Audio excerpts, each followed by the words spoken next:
व्यक्ति की मौत। सूरत में 3 मंजिला इमारत में केमिकल मिलाते समय लगी आग, 5 लोग झुलसे। सूरत में लगातार आग लगने की घटनाएं हो रही है। तभी सरथाना इलाके में सीमाड़ा नाका के पास वालमनगर सोसाइटी में आग लग गई। वालमनगर सोसाइटी बिल्डिंग की 3री मंजिल पर पेपर शेड बनाया गया था, जिसमें केमिकल की मात्रा रखी हुई थी। गोदाम के रूप में इस्तेमाल किए जा रहे केमिकल में आग लग गई, जिसमें एक व्यक्ति की मौत हो गई। सीमाड़ा नाका के पास वालमनगर सोसाइटी में एक केमिकल गोदाम में आग लग गई। आग लगने से आसपास डर का माहौल पैदा हो गया। केमिकल में आग लगने से दूर दूर तक धुआं दिखाई दे रहा था।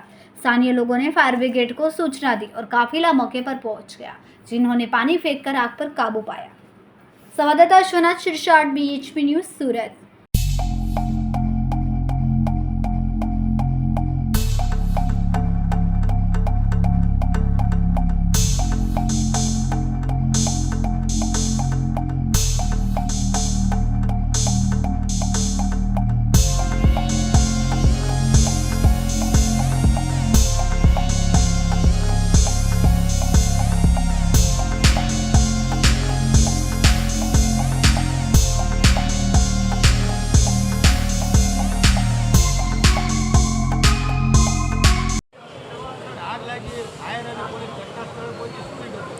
આજરોજ સવારના 10 થી સવા 10ની વચ્ચે સરથાણા પોલીસ સ્ટેશનને એવી માહિતી મળેલ કે વાલમનગર BRTS રોડ ઉપર એક મકાનની અંદર 3જા માળે જે સાડીનું કારખાનું છે તેમાં કંઈક આગનો બનાવ બનેલ છે, જે અનુસંધાને સરથાણા પોલીસ સ્ટેશનનો સ્ટાફ તથા તુરંત ફાયર ફાઇટરની ટીમો આવી ગયેલ અને આગને બુઝાવી દેવામાં આવેલ છે અને હાલ પરિસ્થિતિ કાબૂ હેઠળ છે। જે ઈજા થયેલા ઈસમો છે તેઓને એમ્સ હોસ્પિટલ તથા સિવિલ તથા સિમીમેર હોસ્પિટલમાં એડમિટ કરવામાં આવેલ છે અને હાલ તેઓની સારવાર ચાલુ છે। અત્યાર સુધીમાં કુલ 9 લોકોને ઈજા થયેલા।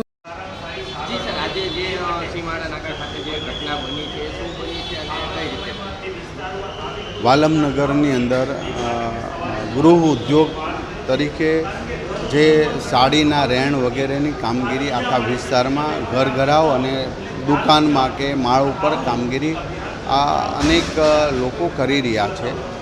એમાંના સવારમાં કોઈ શોર્ટ સર્કિટ વગેરેમાંથી આગ લાગે, હજી એનું કારણ અને તપાસ શરૂ છે, પરંતુ 6 લોકો દાઝા છે। એમને અમે સિમીમેર હોસ્પિટલમાં મેયરશ્રીને અમે પહોંચી ગયા છીએ। એમની તમામ પ્રકારની સારવાર અને કોઈ પણ જગ્યાએ કચાશ ન રહે અથવા તો એને ખોડખાપણ ન રહે એવી તમામ ડૉક્ટરોને સૂચના આપી છે। બાકીની જે પરિસ્થિતિ છે દવાથી લઈને બહારની વગેરે એ બધી વ્યવસ્થા અમે સિમીમેર હોસ્પિટલમાં કરવા માટે કહ્યું છે।